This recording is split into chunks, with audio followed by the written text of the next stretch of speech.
Hello friends, welcome to my channel Ambuva kitchen. இப்போ தான் சேனலை ஃபஸ்ட் டைம் பார்க்குறீங்கன்னா சப்ஸ்கிரைப் பண்ணி வச்சுக்கோங்க. மறக்காமல் பெல் ஐக்கானை கிளிக் பண்ணிக்கிங்க. அப்போ தான் நான் போடுற வீடியோ உங்களுக்கு வருங்க.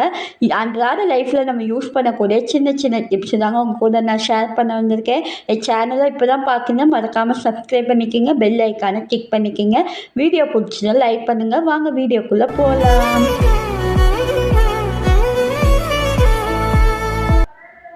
நம்ம ரசமெல்லாம் வைக்கும்போது இந்த ஒரு பொருளை சேர்த்து பாருங்கள், சுவை அட்டகாசமாக இருக்குங்க. அவங்க வீட்டில் உள்ளவங்களே பாராட்டுவாங்க.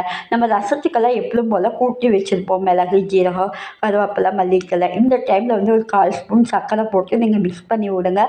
புளிப்பு, இனிப்பு, காரம் எல்லாம் சேர்ந்து அட்டகாசமாக இருக்குங்க ரசம். கண்டிப்பாக ட்ரை பண்ணி பாருங்கள். நம்ம இட்லி எல்லாம் சுடும்போது நம்மளுக்கு லஞ்ச் பாக்ஸுக்கு முட்டையும் வேக வைக்கிற மாதிரி இருக்குங்க. அதுக்கு தூய்மையான ஐடியாவை இந்த ஐடியாவை கண்டிப்பாக ட்ரை பண்ணுங்கள். நம்ம இட்லி பாத்திரத்தில் வேணுங்கிற அளவு முட்டை போட்டு தேவையான அளவு உப்பு போட்டுட்டு நீங்கள் மேலே வந்து இந்த மாதிரி இட்லி ஊற்றி வச்சிட்டிங்கன்னா ரொம்ப யூஸ்ஃபுல்லாக இருக்குங்க. தூய்மையான ஐடியாங்க. கண்டிப்பாக ட்ரை பண்ணி பாருங்கள். உங்களுக்கு முட்டையும் வெந்த மாதிரி இருக்கும், இட்லியும் வெந்த மாதிரி இருக்குங்க. கேஸும் ரொம்ப சேவிங்குங்க, டைமும் சேவிங்க. கண்டிப்பாக ட்ரை பண்ணுங்கள். நெக்ஸ்ட் டிப் பார்க்கலாங்க. இந்த மாதிரி நம்ம சிக்கன் 65லாம் செய்வோங்க. இந்த மாதிரி கடைசியாக ஒரு ஸ்பூன் சோயா சாஸ் ஊற்றி பாருங்க. நல்லா உள்ளே வந்து நல்லா சாஃப்டாகவும் வெளியே நல்லா மொறு மொறுன்னு க்ரன்ச்சியாக இருக்குங்க. கண்டிப்பாக ட்ரை பண்ணி பாருங்கள். நெக்ஸ்ட் டிப்பு பார்க்கலாங்க. நம்ம பூரிக்கெல்லாம் மாவு பிசைவோங்க இல்லைங்க, இந்த ஒரு டிப்பு ட்ரை பண்ணி பாருங்கள். 2 ஸ்பூன் ஆயிலை வந்து இந்த மாதிரி ஹீட் பண்ணிவிட்டு மாவில் எப்பவும் போல் ரவையை உப்பெல்லாம் போட்டு இந்த ஆயிலை ஊற்றி நல்லா தண்ணியை ஊற்றி நல்லா கொஞ்சம் கொஞ்சமாக பிசைஞ்சு விட்டு பாருங்கள். பூரி நல்லா பொசு பொசுன்னு இருக்குங்க. எவ்வளோ நேரம் ஆனாலும் நல்லா பொசுன்னு இருக்கும். நல்லா மாவும் நல்லா சாஃப்டாக இருக்குங்க. கண்டிப்பாக ட்ரை பண்ணி பாருங்கள். நெக்ஸ்ட் டிப் பார்க்கலாங்க. நம்ம டீ எல்லாம் வச்சுருப்போங்க, சர்க்கரையை நம்ம போட்டது மறந்துட்டு மறுபடியும் போட்டிருப்போங்க. அந்த மாதிரி டைமில் இந்த மாதிரி துண்டு இஞ்சியும் ஒரு ஏலக்காவும் இடித்து போட்டு 1/4 ஸ்பூன் தண்ணி ஊற்றிட்டு ஒரு நல்லா கொதிக்க விட்டு பாருங்கள். உங்களுக்கு சர்க்கரை இனிப்பு வந்து அளவாக இருக்கும், டீயும் நல்லா டேஸ்ட்டாக இருக்குங்க. கண்டிப்பாக ட்ரை பண்ணுங்கள்.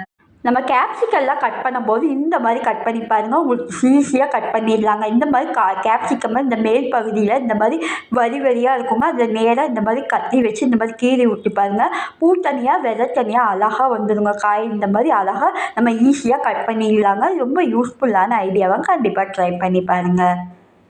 நம்ம மேட்டில் எல்லாம் ஒரு மாதிரி அழுக்கும் ஒரு மாதிரி பேட் ஸ்மெல்லாம் வருங்க. அதுக்கு இந்த மாதிரி நம்ம வந்து சர்ஃப் பவுடரும் ஒரு ஸ்பூன் வந்து சோடாவும் போட்டு நீங்கள் மிஷினில் போட்டு ஒரு 5 நிமிஷம் ஊறினதுக்கப்புறம் மிஷினை ஆன் பண்ணி விட்டு துவைச்சி பாருங்கள். பேட் ஸ்மெல்லும் இருக்காது, அழுக்கும் போய் பேட் நல்லா புதுசு மாதிரி இருக்குங்க. கண்டிப்பாக ட்ரை பண்ணி பாருங்கள். நெக்ஸ்ட் டிப் பார்க்கலாங்க. சாம்பாரில் வந்து இந்த மாதிரி செஞ்சு பாருங்கள். உங்களுக்கு கேஸ்ட்ரிக் ப்ளஸ் வாயுக்கெல்லாம் எதுவுமே இருக்காதுங்க. நான் பருப்பில் வந்து இந்த மாதிரி பூண்டு தோல் போட்டிருக்கேன். இதனால பருப்பு 6 மாதம் ஆனாலும் நல்லா ஃப்ரெஷ்ஷாக இருக்குங்க. என் சேனலில் முதவே அப்லோட் பண்ணியிருக்கேன், டைம் இருந்தால் போய் பாருங்கள். இந்த மாதிரி பருப்பை வந்து நல்லா ஒரு கழுவிட்டு தேவையான அளவு கொஞ்சமாக தண்ணி விட்டு இந்த மாதிரி அடுப்பு ஆன் பண்ணி இதில் வச்சுருங்க. வச்சுட்டு ஒரு நல்லா 5 நிமிஷம் நல்லா கொதிக்க விடுங்க. இந்த மாதிரி நுரக்கூடி இந்த மாதிரி வரணுங்க. இந்த டைம் வந்து இந்த தண்ணியை நம்ம வடிகட்டி வச்சிடணுங்க. என்னதான் பெருங்காயத்தூள் பூண்டெல்லாம் போட்டாலும் ஒரு சில பேருக்கு இந்த பருப்புனாலே வாயு பிரச்சனை, கேஸ்ட்ரிக் பிரச்சனை கண்டிப்பாக வருங்க. இந்த மாதிரி நம்ம வடிச்சு விடுறதுனால வாயு பிரச்சனை, கேஸ்ட்ரிக் எதுவுமே வராதுங்க. கண்டிப்பாக ட்ரை பண்ணி பாருங்கள். நெக்ஸ்ட் டிப் பார்க்கலாங்க. அரிசி கழுவின தண்ணியை என்றைக்குமே கீழே ஊற்றாதீங்க. நம்ம காய்கறியெல்லாம் கழுவுறதுக்கு இந்த தண்ணி ரொம்ப யூஸ்ஃபுல்லாக இருக்குங்க. அரிசி கழுவின தண்ணியில் ஒரு கைப்பிடி அளவு உப்பு போட்டுக்கோங்க. கொஞ்சம் தேவைப்பட்ட மஞ்சத்தூளும் போட்டு இந்த மாதிரி நம்ம அரிஞ்சு வச்ச காய், கத்திரிக்காய், சொரக்காய் இந்த மாதிரிலாம் போட்டு நல்லா கழுவுனீங்க, காய் நல்லா சத்தாக இருக்குங்க. கண்டிப்பாக ட்ரை பண்ணி பாருங்கள். நெக்ஸ்ட் டிப் பார்க்கலாங்க. இட்லி எல்லாம் மீறி போயிருக்குங்க. இந்த மாதிரி நம்ம சாப்பாடு சுட சுட நம்ம செஞ்சு வச்சுருப்போங்க.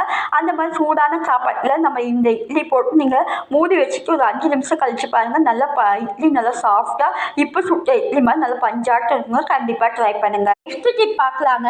ஒரு சில டைம் வந்து குழம்புக்கு புளியெல்லாம் ஊற வைக்க மறந்துருப்போங்க. இதனால நம்ம சுடு தண்ணியெல்லாம் ஊற்றி பேசணும்னு அவசியம் இல்லைங்க. நம்ம பருப்பு வேக வச்ச தண்ணியோ ஏதோ ஒரு குழம்பு, சூடான குழம்பு மேலே இந்த மாதிரி கொஞ்சமாக தண்ணி ஊற்றி மூடி வச்சு பாருங்கள். வச்சுட்டு ஒரு 5 நிமிஷம் கழிச்சு பாருங்கள். புளி வந்து நல்லா ஊறி போய் நல்லா கரைக்கிறதுக்கும் ரொம்ப ஈஸியாக இருக்குங்க. கண்டிப்பாக நெக்ஸ்ட் டிப் பார்க்கலாங்க. பச்சை மிளகாலாம் வாங்கி நம்ம வீட்டில் ஸ்டோர் பண்ணி வச்சுருப்போங்க. அதுக்கு இந்த மாதிரி ட்ரை பண்ணி பாருங்கள். 2 வீக்ஸ் ஆனாலும் பச்சை மிளகா நல்லா ஃப்ரெஷ்ஷாக இருக்குங்க. இல்லை கெட்டும் போகாது, பழுத்தும் போகாதுங்க.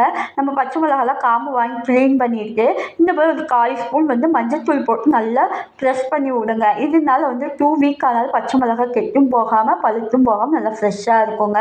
நெக்ஸ்ட் டிப் பார்க்கலாங்க. இப்போ ஒரு 2 பச்சை மிளகாய் எடுத்துக்கோங்க. இந்த மாதிரி ஒரு கவரில் இந்த மாதிரி மடித்து ஒரு இடிக்கல்லை வச்சு நல்லா இடித்து விடுங்க. இது எதுக்குன்னா நம்ம சமையல் ரூமில் வந்து பள்ளி சொல்ல பொடி பொடி கண்ணுக்கே தெரியாத கொசுவெல்லாம் இருக்குங்க. அதுக்கு இந்த மாதிரி ஒரு காரத்தன்மைக்கே கொசு பள்ளி சொல்லையில் கண்டிப்பாக வராதுங்க. ஒரு தண்ணியில் இந்த மாதிரி காம்பையும் இந்த இடிச்சு வச்ச பச்சை மிளகாயும் போட்டு எங்கே பள்ளி அதிகமாக உலாவுதோ அந்த சைடு நீங்கள் வச்சு பாருங்கள். கண்டிப்பாக ட்ரை பண்ணி பாருங்கள். நெக்ஸ்ட் டிப் பார்க்கலாங்க. நம்ம வீட்டில் சாப்பாடுலாம் மிஞ்சி போச்சுன்னா இந்த மாதிரி தயிர் சாப்பாடுலாம் நம்ம செய்வோங்க. அதுக்கு இந்த மாதிரி க்ரீமியான தயிர் சாப்பாடு ஹோட்டல் சுவையில் எப்படி பண்ணலான்னு பார்க்கலாங்க. நல்ல ஒரு பெரிய கிளாஸில் பாலும் தயிரும் மிக்ஸ் பண்ணி ஊற்றிக்கிங்க. ஊற்றிட்டு ஒரு ஸ்பூன் வந்து நெய் ஊற்றிக்கிங்க. அப்போ நெய்யிலலாம் பட்டர் சேர்த்துட்டு ஒரு விசில் விட்டு பாருங்கள். நல்லா சூப்பராக. நெக்ஸ்ட் டிப் பார்க்கலாங்க. அடிக்கிற வெயிலுக்கு லெமன்லாம் காஞ்சி போயிருந்தா இந்த ஐடியாவை ட்ரை பண்ணி பாருங்கள். ஒரு டப்பாவில் கொஞ்சமாக தண்ணி ஊற்றிட்டு இந்த மாதிரி லெமனை போட்டு வச்சுட்டு நீங்கள் ஃப்ரிட்ஜில் வச்சிட்டிங்கன்னா 1 வீக் ஆனால் லெமன் வந்து நல்லா ஃப்ரெஷ்ஷாக காஞ்சி போகாமல் இருக்குங்க. இந்த ஐடியாஸ்லாம் பிடிச்சிதுன்னா என் சேனலை சப்ஸ்கிரைப் பண்ணிக்கங்க.